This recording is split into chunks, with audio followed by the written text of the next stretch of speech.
سلمان صاحب آپ سے جاننا چاہتی ہوں، امریکہ دونوں طرف کھیل رہا ہے آپ کی نظر میں؟ ایک طرف وہ اسرائیل سے پیار کی پینگیں بھی بڑھا رہا ہے، دوسری طرف فلسطینی صدر سے ملاقاتیں کر رہا ہے اور کہہ رہا ہے کہ ہم کوشاں ہیں کہ عالمی امداد یہاں تک پہنچ جائے انسانی حقوق کی بنیاد پر۔ دیکھیں مریم، وہ دو طرفہ نہیں کھیل رہا، وہ یک طرفہ ہی کھیل رہا ہے۔ اور میں اکثر یہ کوٹ کرتا ہوں کہ جی ہنری کسنجر نے کہا تھا کہ ہمارے دوست اور دشمن مستقل نہیں ہوتے۔ اسرائیل ان کا مستقل دوست ہے۔ دیکھیں کس طرح انہوں نے کہا کہ غیر مشروط، اور وہ جو آپ نے اپنے ابتدائیے میں جو ذکر کیا ہے، جو کانفرنس ہوئی ہے کہ وہاں وہ گئے تو اسی لیے تھے کہ وہ عربوں کو کچھ دبا لیں گے، کچھ بات کر لیں گے، اور جنگ بندی کا مطالبہ امریکہ مسترد کرتا نظر آ رہا ہے، اور امریکہ پر حماس کا خوف سوار ہے۔ اس نے کہا کیا کہ یہ سمجھ رہے ہیں کہ جی اب جنگ بندی ہوئی تو حماس پھر اپنے آپ کو منظم کرے گا، حماس پھر حملے کرے گا۔ اب بات یہ کہ 7 اکتوبر کو دنیا کے کسی تجزیہ کار نے، کسی جرنلسٹ نے یہ کہا تھا کہ یہ صورتحال بنے گی۔ یہ صورتحال کیوں بنی؟ دیکھیں بات یہ کہ وہ اسرائیل کے اندر سے بندے پکڑ کے لے آئے۔ یہ ہوتا ہے کہ آپ سمجھ رہے ہوتے ہیں کہ کسی کو دباتے جائیں گے، اور معاملات دیکھیں جنگ میں اور سیاست میں یہ فیصلے بڑے امپورٹنٹ ہوتے ہیں کہ آپ پالیسی ہو یا کوئی فیصلہ کرنا ہو، اگر آپ سے ایک دفعہ غلط فیصلہ ہو جائے تو اس کے اثرات خود آپ کی سیاست پر بھی ہوتے ہیں اور ملکوں پہ بھی ہوتے ہیں۔ یہ ہم افغانستان میں نہیں بھگت رہے کہ جی وہاں پر ہم نے کہا وہ ہمارے مہمان ہیں، اور اب وہ مہمان جو ہیں ہمیں ہی آنکھیں دکھا رہے ہیں۔ تو بات یہ کہ وہاں پر جو صورتحال طاری ہوئی ہے، اور جس کانفرنس میں بلنکن صاحب نے یہ کہا کہ جی ہم جنگ بندی کے خلاف ہیں، وہاں پر آپ نے ٹھیک کہا، مصر کا وزیر خارجہ، اردن کا وزیر خارجہ، انہوں نے کہا کہ آپ چاہتے ہیں کہ یہاں پر فلسطینیوں کا قتل عام جاری رہے۔ اور پھر سب سے اہم بات آج کی کیا ہے کہ نیتن یاہو صاحب کی رہائش گاہ کے باہر ہزاروں اسرائیلی انہوں نے مظاہرہ کیا ہے۔ آپ ذرا دیکھیں ذرا نیٹ پہ جا کے، ہزاروں لوگ ہیں، وہ کہتے ہیں یہ آپ کر کیا رہے ہیں؟ آپ اسرائیل کی معیشت کے ساتھ بھی کھیل رہے ہیں، معاشرت کے ساتھ بھی کھیل رہے ہیں، اور خود اسرائیل کی سروائیول دیکھیں، یہ میں نہیں کہہ رہا، ان کی رپورٹس میں موجود ہے۔ اب بات یہ کہ عربوں پہ جو ایک دھاک بیٹھی ہوئی تھی نا، کہ ہمیں تو بتایا جاتا تھا کہ اسرائیل ناقابل تسخیر ہے، اسرائیل کے پیچھے ایک سپر پاور ہے، اسرائیل کے پاس جدید جنگی ساز و سامان ہے۔ اب تو یہاں تک رپورٹس ہو رہی ہیں کہ وہ وائٹ فاسفورس بم تک اس نے استعمال کیے ہیں۔ ایک آج انہوں نے تردید کی ہے کہ انہوں نے کہا جی ایٹم بم یہاں تک، اس کا مطلب حماس تو بہت بڑی قوت ہے، ہمیں تو چند ہزار لوگ تھے، چند ہزار لوگ، لیکن جس وزیر نے یہ بات کی ہے اس کو کابینہ اجلاس میں بیٹھنے پر پابندی لگا دی گئی۔ اس لیے تردید کی ہے۔ بات یہ کہ دنیا کے اندر جو اب توسر بن رہا ہے، پھنس تو امریکہ گیا ہے۔ آج جب ان کا سیکرٹری آف اسٹیٹ یہ کہہ رہا ہے کہ جی اگر جنگ بندی ہو گئی تو حماس پھر خود کو منظم کرے گی، اب صرف اسرائیل کا ایشو نہیں رہ گیا، اب وہ ایشو یہ بن گیا ہے کہ اگر یہ جنگ بندی ہوتی ہے اور حماس کو منظم ہونے کا موقع ملتا ہے تو امریکہ اور اس کے اتحادی، اب آ جائیں عربوں پہ۔ عرب تو اسرائیل کو تسلیم کرتے جا رہے تھے ایستا، اور اب کیا صورتحال ہے؟ جیسے آج اس کانفرنس کے اندر انہوں نے رد عمل کا اظہار کیا اور اس کے سامنے کہا ہے کہ یہ جو کھیل ہے یہ عالمی کھیل ہے، انسانی کھیل ہے، اور آپ یہ بند کریں جو انسانیت کا۔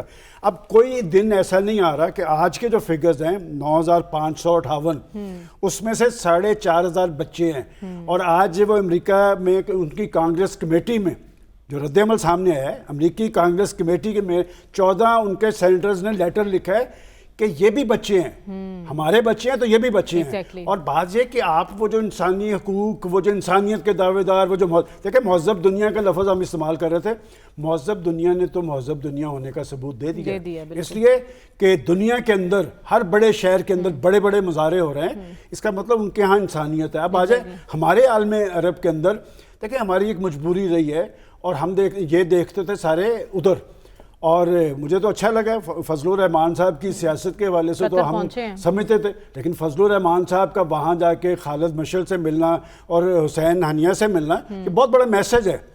ان کو ملنے کا مطلب آپ کو پتہ ہے کہ کیا ہے؟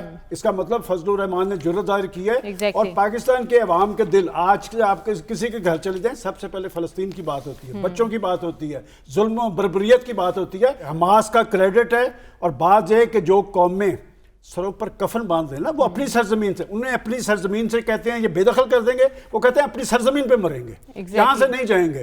اور اب کھسک رہا ہے امریکہ اس لیے کھسک رہا ہے کہ فیصلہ غلط کر چکا ہے. ٹھیک ہے سلمان صاحب، بات ہو رہی ہے عالمی عدالت انصاف کی، کیا یہ کارگر ہو سکتا ہے پلیٹ فارم؟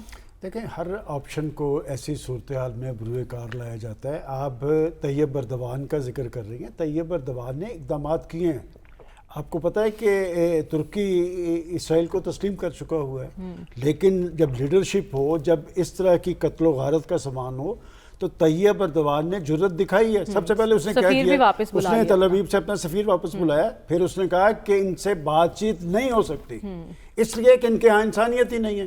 تو یہ پھر طیب اردوان ہی کہہ سکتا ہے، اور وہ طیب اردوان جس کو وہاں کے عوام کی تائید اور حمایت حاصل ہے. ہماری سیاسی تاریخ یہ بتاتی ہے، جو کہا گیا نا کہ جی طاقت ہو تو طاقت کے ذریعے، میرا خیال ہے یہ جو مزاحمتی رول ہوتا ہے، یہ ویتنام سے بھاگا تھا نا امریکہ، وہ بھی تو ایک گروپ تھے نا. اور بات ہے کہ جب لوگوں کے اندر ایک مزاحمت کا جذبہ ہو، یہ کشمیر کے اندر اور فلسطین میں ہو کیا رہا ہے، اور ریزولیشنز ان کے والے سے بھی موجود ہیں. آپ کے یو این کے اندر درجنوں ریزولیشنز ہیں، لیکن جہاں پر امریکی مفاد ہوتا ہے وہاں پر سب کچھ ٹھیک ہو جاتا ہے. سوڈان میں بھی تقسیم ہو جاتی ہے، مشرقی تیمور میں بھی ہو جاتی ہے، ایریٹریا میں بھی ہو جاتی ہے. میں سمجھتا ہوں کہ جس کیفیت سے اس وقت عالم اسلام گزر رہا ہے، میں نہیں سمجھتا کہ جی وہ عربوں کے اندر کوئی ایسا رد عمل نہیں ہے کہ محلے کے اندر جب بڑے گنڈے کو چھتر پڑ رہے ہوتے ہیں نا تو لوگ خوش ضرور ہوتے ہیں کہ اس نے یہ دنیا کا سب سے بڑا گنڈا ہے. اور کون ان کے پیچھے کھڑا ہے؟ عالمی استعمار کھڑا ہے، امریکہ کھڑا ہے. اور کن کے لیے تھا؟ مشرق وسطیٰ میں اپنے مفادات یقینی بنانے کے لیے انہوں نے جناب اسرائیل کو رکھا تھا. میں سمجھتا ہوں کہ اس وقت عالم اسلام کے لوگ جو ہیں، دیکھیں ان کے حکمران دیکھتے ہیں امریکہ کی طرف، سب حکمران امریکہ کی طرف دیکھتے ہیں. اب یہ جو چین اور روس اس وقت خاموش ہیں، آپ کے خیال میں وہ خاموش ہیں؟ کہاں گئی وہ یوکرین والی جنگ؟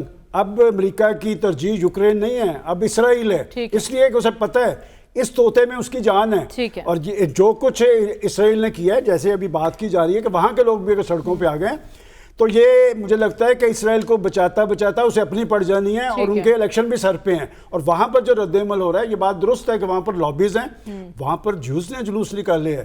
انسانیت کا مسئلہ ہے، عالمی مسئلہ ہے. اور 7 اکتوبر نے دنیا کی تاریخ ایک دفعہ تبدیل کر کے رکھ دی ہے. کس لیے کر دی ہے؟ کہ جرت دکھائی ہے، انہوں نے کر کے دکھایا ہے کچھ. مستقبل میں جب جو انتخابات ہونے جا رہے ہیں، اس سے استحکام کی کتنی امید رکھی جائے؟ دیکھیں ابھی جو بات کہی ہے نا کہ عوام پر بھروسہ کریں، ریئل ڈیموکریسی تو یہی ہے نا کہ آپ عوام کی تائید اور حمایت سے آئیں. ابھی ہم نے طیب اردوان کو کیوں ٹریبیوٹ پیش کیا ہے کہ کھڑا ہے نا کہ لوگ پیچھے ہیں. اور کہا گیا کہ جی پنگا لینے کی ضرورت کیا تھی، اچھی بھلی چل رہی تھی. اور جن کی اچھی بھلی چل رہی تھی وہ تو ٹی وی پہ بیٹھ کے کہتا تھا کہ میرے تو پلے ہی کچھ نہیں تھا. مطلب بات ہے کہ ہمیں اتنی بڑی کنٹراڈکشن نہیں کہ یہ کیسے آئی تھی تو وہ کیسے آئی تھی. کیا پاکستان کے عوام جاہل ہیں؟ پاکستان کے عوام بڑے باشعور ہیں، انہیں ایک ایک بندے کا پتہ ہے. میں جہاں سے بات کر رہا ہوں انہیں پتہ ہے، یہ جہاں سے بات کر رہے ہیں پاکستان کے عوام کو پاکستان کے میڈیا نے باشعور بنایا ہے. انہیں پتہ ہے کہ حکومتیں کیسے بنتی ہیں. جس دن عوام کی تائید اور حمایت سے حکومتیں بنیں گی، وہ حکومتیں آپ کو ڈیلیور کرتی نظر آئیں گی. وہ یہ بتا سکیں گی کہ ہم نے کیا کیا ہے. یہ جو گالی گلوچ، الزام تراشی، نفرت، عداوت، چور، ڈاکو، یہ پاکستان کی سیاست میں کب آیا ہے؟ اس حد تک نہیں تھا. یہ اس لیے لایا گیا کہ یہ ایک پلان کا حصہ تھا، پاکستان کے سیاستدانوں کو گندا کرنا تھا. اور گندے ہوئے کہ جی وہ ان کے ساتھ آ گئے تھے. بھائی پہلی بھی ایسا ہی بنی تھی اور دوسری بھی ایسا ہی بنی تھی، مجھے کوئی فرق بتا دے. آگے بھی ایسی بنتی رہے گی. یہی تو بدقسمتی ہے. آپ بات یہ کہ میں نے کل بھی یہ بات کہی تھی کہ جب پاکستان کی پولیٹیکل پارٹیز کسی منشور پروگرام کی بنیاد پہ آئیں گے کہ ہم آگے یہ کریں گے، کہاں گیا وہ 1 کروڑ نوکری، کہاں گئے وہ 50، ایک گھر مجھے دکھا دے. بات ہے اس طرح نہیں سسٹم چلتا ہے. جب تک آپ عوام کی تائید اور حمایت سے نہیں آئیں گے کوئی آپ کو نکال نہیں پائے گا. اور وہ جو کہا گیا کہ جی پنگا لے لیا، بھائی جسے موصل ملت قرار دے رہے اس کو ابو جہل قرار دیتے تھے. اسے کہا نا کہ یہ ڈیموکریسی کا سب سے بڑا یہ تھا. بات ہے کہ ہمیں یہ ساری چیزیں پاکستان کے عوام کو بتانی چاہیے اور یہ بتانا چاہیے کہ جو پولیٹیکل پارٹی ڈیلیور کرنے کی پوزیشن میں نہیں ہوگی انہیں آپ اعتماد نہ سونپے. اور بات ہے کہ آپ کے ووٹ کی طاقت سے برسے اقتدار آتے ہیں، اگر وہ ڈیلیور نہیں کر پاتے تو انہیں چینج کرنے کا حق بھی عوام کو ہی ہے. ٹھیک ہے.